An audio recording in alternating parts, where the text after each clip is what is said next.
O tema do debate de hoje é: Bolsonaro tentou interferir indevidamente na Polícia Federal? Não! Os nossos debatedores são Augusto de Arruda Botelho, advogado especialista em direito penal. Boa noite, Augusto. Boa noite, Mona Lisa. Boa noite, Caio. E Caio Coppola, bacharel em direito e comentarista político. Boa noite, Caio.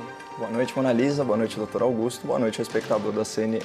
Começamos com você, Caio. Suas primeiras considerações, então, por favor. Bom, é um prazer estar de volta, Mona Lisa, depois dessa folga imensa, aí para usar a sua expressão.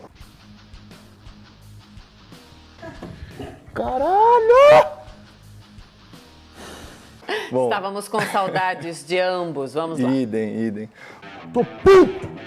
Bom, nesse primeiro tema do debate, a ideia é discutir com base no vídeo da reunião ministerial se houve aí algum tipo de interferência indevida do presidente da República na Polícia Federal. E nessa expressão, interferência indevida, o adjetivo é muito importante, porque o indevido, nesse caso, ele é muito mais do que, por exemplo, o impróprio. O indevido é ilícito.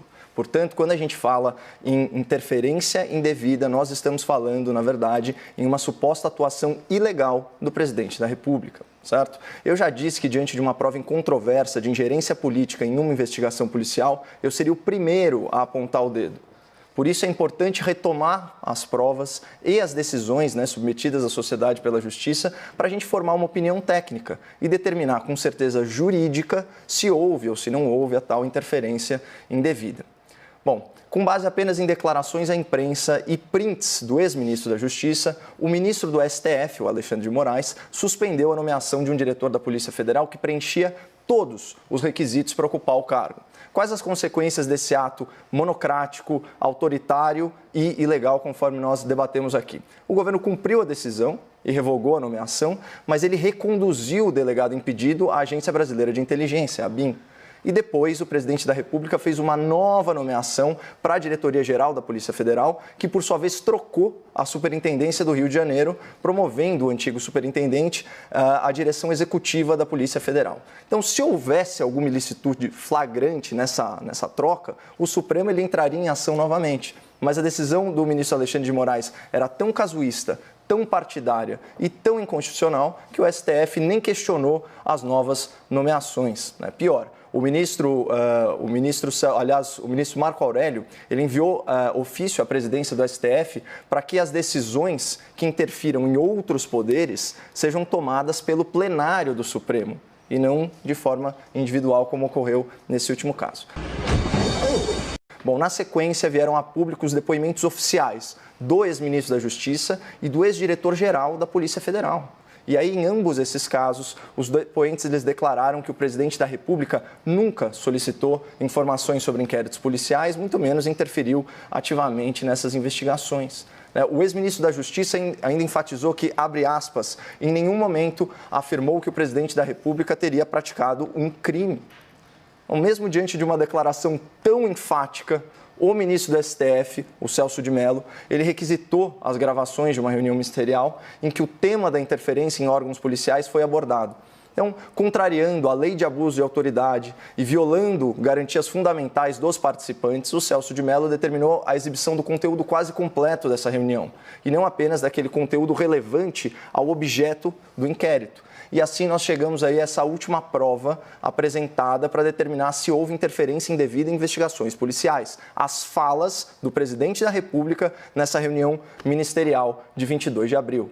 Bom, entre muitos palavrões, o conteúdo ele pode ser sintetizado em 3 pontos. Primeiro, insatisfação com os serviços oficiais de informação. Segundo, preocupação com perseguição a familiares e amigos. E terceiro, uma disposição em trocar cargos de confiança que não estivessem alinhados com o governo. Então, nesse sentido, o presidente afirma categoricamente, abre aspas, eu tenho o poder e vou interferir em todos os ministérios sem exceção. E só por amor ao debate, vamos extrapolar a palavra ministérios para abarcar aí todos os órgãos ligados à presidência da República. E mais, vamos admitir que naquele outro trecho em que ele fala trocar a segurança na ponta, seja trocar também o comando da Polícia Federal, que é responsável, inclusive, pela produção de relatórios de inteligência. Bom, ainda assim, não há qualquer menção a ilegalidade, porque é prerrogativa da presidência da República fazer essas nomeações. Isso é, sim, interferir, mas não interferir indevidamente, é interferir como prevê a lei. E convenhamos, né, que a postura do presidente é escancaradamente defensiva. Ele nunca fala em blindar familiares e amigos da justiça, mas em protegê-los de perseguição política, perseguição judicial, perseguição midiática. Ele claramente se coloca como vítima, não como agente de um crime. E aqui não tem nenhum juízo de valor a respeito disso. Só que o mais importante de tudo, em nenhum momento da fala, Bolsonaro cogita interferir em investigação policial ou cometer alguma ilegalidade. Tanto que o próprio ministro Celso de Mello, ele não teceu juízo de valor sobre essa parte do conteúdo, nem sinalizou o cometimento de crime por parte do presidente, ao contrário do que ele insinuou no caso de outras falas de outros ministros, que a gente vai discutir mais à frente no debate. Suas primeiras considerações, Augusto, agora por favor. Boa noite a todas e todos.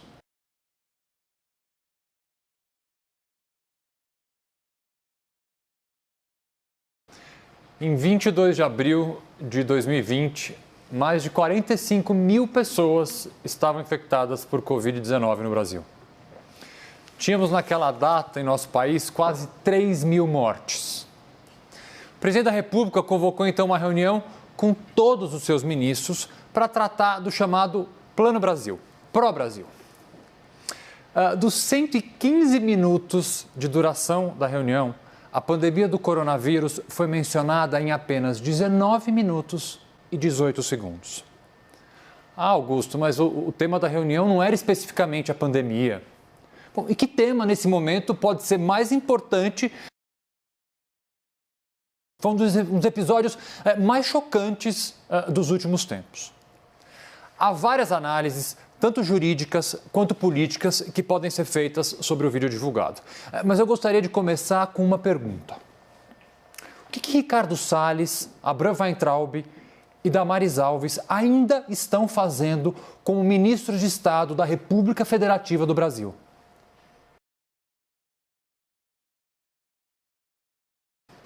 A reunião só mostrou o presidente como ele realmente é, eles dizem.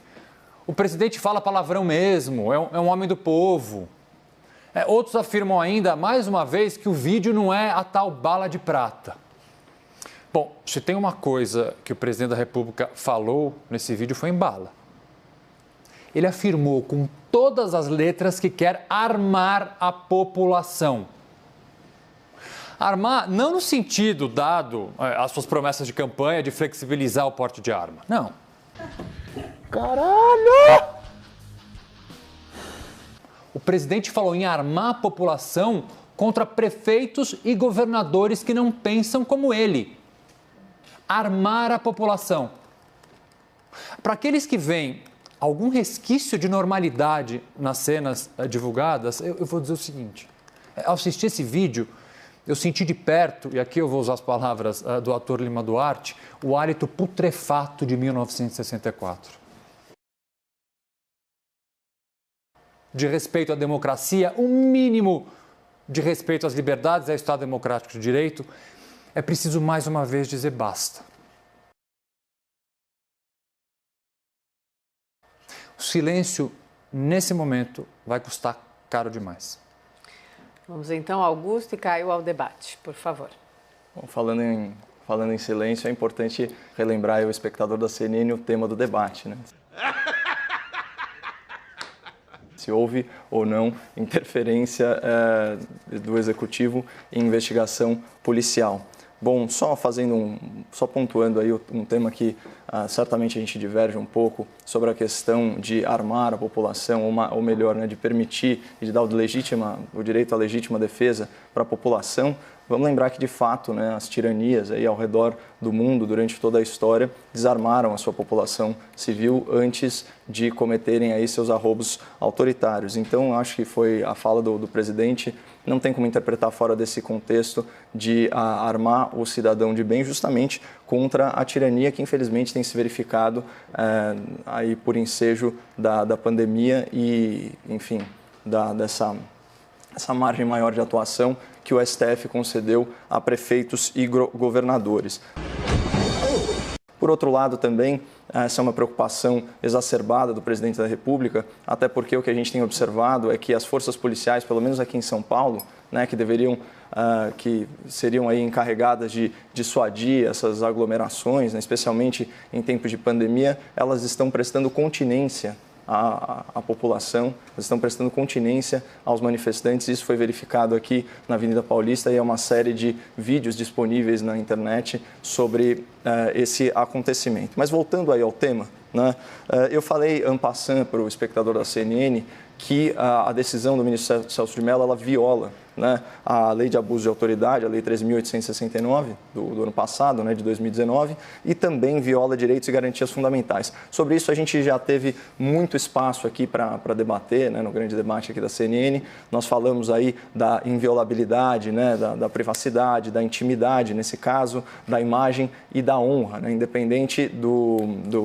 da hierarquia institucional que um cidadão privado ocupa, né, dele estar no governo ou não. A gente já falou aí dos casos em que isso é flexibilizado e nos casos em que isso não deve ser flexibilizado. E a gente sabe muito bem que uma reunião ministerial, né, ela é uma reunião essencialmente privada, né, ela é registrada para outras finalidades, né. O registro ele tem como finalidade arquivo ou até apuração da verdade no caso de um tema controverso. Não à toa, né, o ex-advogado-geral da União, entrevistado aqui pela CNN, o Dr. Osório, ele foi da mesma interpretação que eu, que cabia apenas a exibição do tema relativo ao inquérito, ou seja, as falas, né, dos investigados, então no caso o presidente da República e o ex-ministro da Justiça, a respeito de ingerência política em investigação policial. Agora, qual o interesse do público em toda a reunião ministerial? Nenhum, né? Foi mais uma decisão do ministro Celso de Mello, decisão eminentemente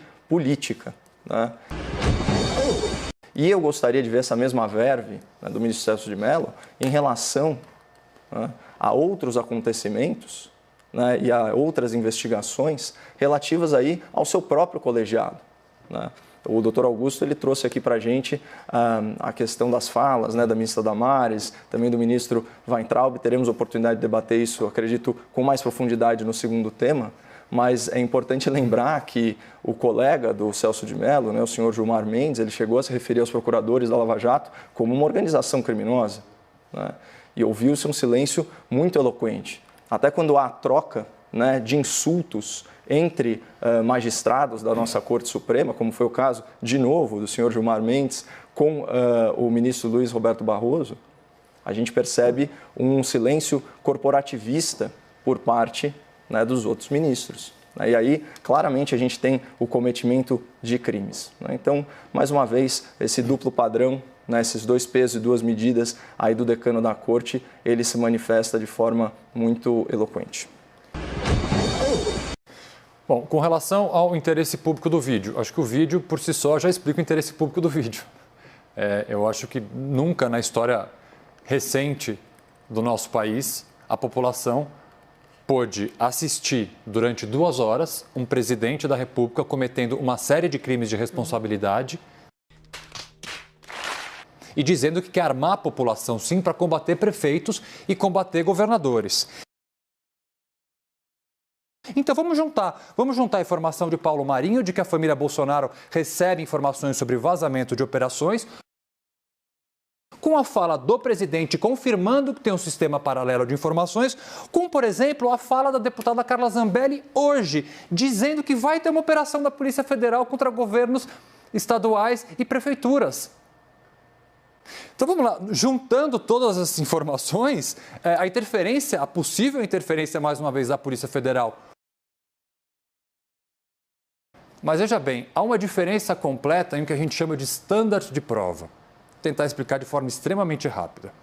A prova necessária para se oferecer uma denúncia criminal, e é disso que a gente está tratando agora, nós temos uma investigação em curso. Essa investigação ou ela será arquivada ou ela virá uma denúncia. A denúncia é o início de um processo. As provas para você denunciar alguém são completamente diferentes do que as provas necessárias para se condenar alguém. Então, quando eu vejo muitas afirmações, não há prova de interferência, as pessoas sempre pensam numa prova para condenação. Isso está há anos-luz. Neste momento, nós estamos discutindo indícios suficientes para o oferecimento de uma denúncia, não para uma condenação. Caio? Não, acho que a gente avançou muito no debate, né? Primeiro, pelo reconhecimento de que todas as nomeações efetuadas pelo presidente da República são legais e legítimas. Depois, pelo reconhecimento de que, de acordo com essa teoria do standard de prova, as provas apresentadas até o momento não são cabais e não demonstram ilicitude incontroversa. E também no sentido de que o material que a gente extraiu da reunião, e esse é verdadeiramente, vamos dizer assim, o tema primeiro desse debate, né? Ele não produz prova no sentido de incriminar o presidente da República. Então, eu acho que aqui a gente já tem um denominador comum a partir do qual a gente pode sim fazer elucubrações, ilações, suposições, mas não se trata de nada além disso. E isso é muito importante, dar esse aspecto técnico para qualquer análise que se fale sobre esse tipo de crime, até porque a gente está falando de um possível cometimento de crime de responsabilidade que enseja processo de impeachment, que é uma coisa extremamente grave, certo? Então, eu acho que nesse sentido a gente avançou. Outro ponto também, eu acho complexo, né, a gente tomar por certo, né, o depoimento de desafetos políticos, né, de uma autoridade pública. Né? E também eu fico me perguntando, bom, qual a ingerência política de fato em investigação policial? A gente pode até discutir a pertinência ou a impertinência do presidente da República receber de fontes diversas informações de cunho policial. Agora, a ingerência política, esse sim que seria um crime gravíssimo, blindar família, blindar familiares, blindar correligionários, né? Mudar a instrução processual, esse tipo de coisa, isso não é aventado por nenhum dos supostos delatores, que não são delatores, né? São depoentes, né? E isso de fato não emerge claro. Portanto, o que eu vejo, por hora, é, em certo sentido, uma tempestade em copo d'água, porque tratam aí de um standard de prova muito incipiente, ainda como se fossem provas cabais para a condenação. E eu fico muito curioso também, doutor, de saber exatamente quais foram os crimes, os tipos penais que você observou aí na reunião ministerial. Então, você teria agora 2 minutos, Augusto, ou a gente já vai para o segundo tema? Você quer? Eles são tão semelhantes que... Então vamos, exatamente isso, porque é a deixa do Caio. Tá O segundo tema é esse do debate de hoje sobre a reunião entre o presidente Bolsonaro e os ministros no dia 22 de abril. O presidente e os ministros cometeram, então, crimes durante o encontro? Não! Começamos com você agora, Augusto, por favor. Bom, eu não sei se eu não fui claro, mas as conclusões do Caio da minha fala, eu discordo, mas também não vou ficar debatendo isso. Vamos debater mais o tema. Sim. Não são elucubrações, Caio, e não são, muito menos, delatores. Nós temos a palavra do ex-ministro Sérgio Moro, ex-juiz Sérgio Moro, que até semana passada era endeusado. Simplesmente a decisão da PGR é de se inicia ou não um processo criminal. De crimes vistos só na reunião, mas assim, para falar, eu não quero usar a expressão baseada, porque a última vez que eu ouvi essa expressão me caiu muito mal, mas há uma série de crimes de responsabilidade que foram sim praticados. Inclusive, por exemplo, quando o ministro Weintraub fala que vai prender os vagabundos do Supremo... É dever do presidente da República não responsabilizar seus subordinados, no caso desse ministro, quando eles se manifestam delitos funcionais ou práticas de atos contrários à corrupção. E há uma série de outros aqui que ao longo do debate eu posso trazer para vocês. Sim. Caio? Eu acho muito importante, né, quando a gente faz aí acusações de práticas criminosas, que a gente coloque aí esses atos, né, esses fatos concretos dentro de um tipo penal. Acho que essa parte é essencial, né? Quando eu havia comentado aí sobre a lei de abuso de autoridade, né, o próprio presidente da República, ele tuitou, né, o respectivo artigo que, de fato, né, de certa forma, enquadra aí os atos, né, do ministro Celso de Mello, as diligências dele no processo, como ilegais. Bom, trocando aí o tema, falando sobre o cometimento de crimes, eu acho que a gente já se alongou bastante sobre o presidente da República e ficou muito claro, né, tanto pela minha fala quanto a do doutor Augusto, que ainda é precoce falar que houve crime de responsabilidade. né? Na verdade, essa é a implicação mais importante, porque, afinal de contas, quando a gente fala de crime de responsabilidade, de impeachment, a gente está falando no julgamento jurídico-político, né? Então, ele é sujeito aí a todas as intempéries e também a todo o oportunismo político inerente à atividade política. Por isso, é muito importante pontuar para a opinião pública qual que é o status do estándar da prova, para usar a expressão que você nos ensinou hoje. Então, nesse momento, não há que se falar em crime de responsabilidade, porque, de fato, não há prova inequívoca do cometimento de ingerência política e investigação policial. Sobre o senhor Weintraub, né, eu imagino que você se refira ao que insinuou, né, o ministro do STF, o senhor Celso de Mello, quando fala em injúria, né, porque em determinado momento da sua fala existe uma associação aí que o ministro faz entre ministros do STF e a palavra vagabundos, né? É muito importante também fazer essa distinção aí para o espectador da CNN, que o crime de injúria ele pressupõe ânimos injuriandi, né? Então, portanto, a intenção de ofender, né? O ânimo de injuriar. E para mim eu não vi ânimo de injuriar, eu vi mais um desânimo, foi um desabafo. Ele fez simplesmente uma colocação jogada aí ao vento de caráter extremamente pessoal num contexto privado. É muito complicado, né? Você imagina se todas as reuniões, né, em diversas esferas, eu sei que a gente está falando aí do poder público, obviamente, mas essas reuniões elas não constituem ato de ofício. Elas não são atos oficiais. Ali você deveria ter, idealmente, né, a gestação de políticas públicas, né, a formulação de políticas públicas. E, a partir daí, né, com o devido processo legal, isso se torna medidas oficiais. Agora, o que um ministro fala entre os seus pares, isso é muito mais protegido pelos artigos aí da Constituição, especialmente de liberdade de pensamento, liberdade de expressão, do que por qualquer coisa. Aquilo lá não tem caráter oficial, a não ser que depois ele viesse oficialmente e falasse, não, olha, de fato, eu acredito que os ministros do Supremo Tribunal Federal são uns vagabundos. Isso não aconteceu.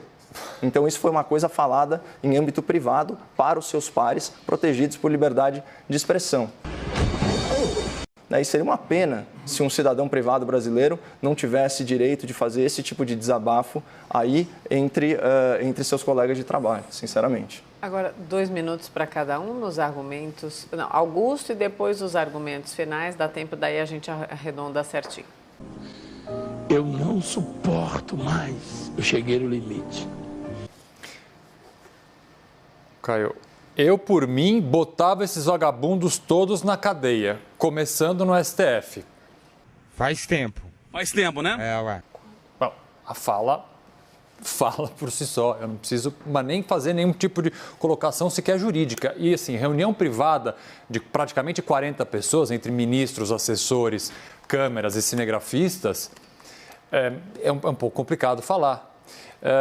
Vamos pegar, então, a frase da ministra Damares. A pandemia vai passar, mas governadores e prefeitos... Acho que aqui não é um desabafo, aqui é uma acusação bastante prática e objetiva. Vou recomeçar. A pandemia vai passar, mas governadores e prefeitos responderão processos. E nós vamos pedir, inclusive, a prisão de governadores e prefeitos. Ué. A ministra Damares, acho que ela tem uma pequena confusão aqui na cabeça. Como é que ela vai pedir prisão? Ela não é do Ministério Público Federal.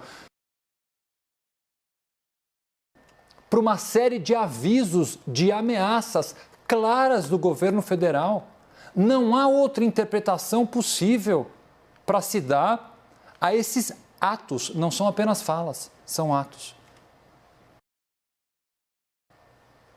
Agora sim, argumentos finais, 1 minuto para cada um. Podemos começar com você, Augusto, depois o Caio, e aí a gente já divide certinho, pode ser? Eu vou voltar ao final dessa minha fala e ao começo da minha outra fala. Há aqui, obviamente, diferenças políticas, ideológicas, claras em nosso país. Mas o apelo que eu faço é que, mais uma vez, as pessoas que tenham um mínimo de respeito à democracia, a verdadeira direita, ela existe ainda. Os verdadeiros liberais não se podem calar a mínima condição da gente viver em liberdade. Caio? Bom, todo liberal, doutor Augusto, sabe que as armas elas são um instrumento de defesa do cidadão comum contra a tirania. Né? Você tem uma visão deturpada desse direito do cidadão. E a crítica do general Heleno, ela é pertinente, porque ela fala aqui de uma violação reiterada por parte do Supremo Tribunal Federal. E é como diria o Rui Barbosa, né? Contra quem recorrer no caso da ditadura do Poder Judiciário. E aqui a clara invasão de competência reiterada por parte desse tribunal, né? E, em última instância, como previsto na Constituição, no artigo 142, né, as Forças Armadas são, sim, o último bastião da nossa democracia. Né? E eu acredito que o tom de desabafo dos ministros nessas falas, ele é inerente a uma situação que você observou. Os ministros falam de um poder que eles não têm. Eles não têm poder de prender absolutamente ninguém no STF. E quando a ministra Damares fala em prender os governadores e prefeitos, perceba que ela limita isso ao devido processo legal. Ela fala que eles responderão a processos e tomara que respondam mesmo. Porque eles estão abusando e muito da sua autoridade, isso quando não contratando ilegalmente de forma corrupta, se aproveitando desse momento de fragilidade da nação brasileira. Acabou o tempo de hoje. Obrigada, debatedores. Boa noite a você, Augusto. Até amanhã. Boa noite também. E obrigada, Caio. Boa noite. Até amanhã. Boa noite, Mona Lisa. Boa noite, doutor Augusto. Vale lembrar que as opiniões e as informações dos nossos debatedores não são opiniões da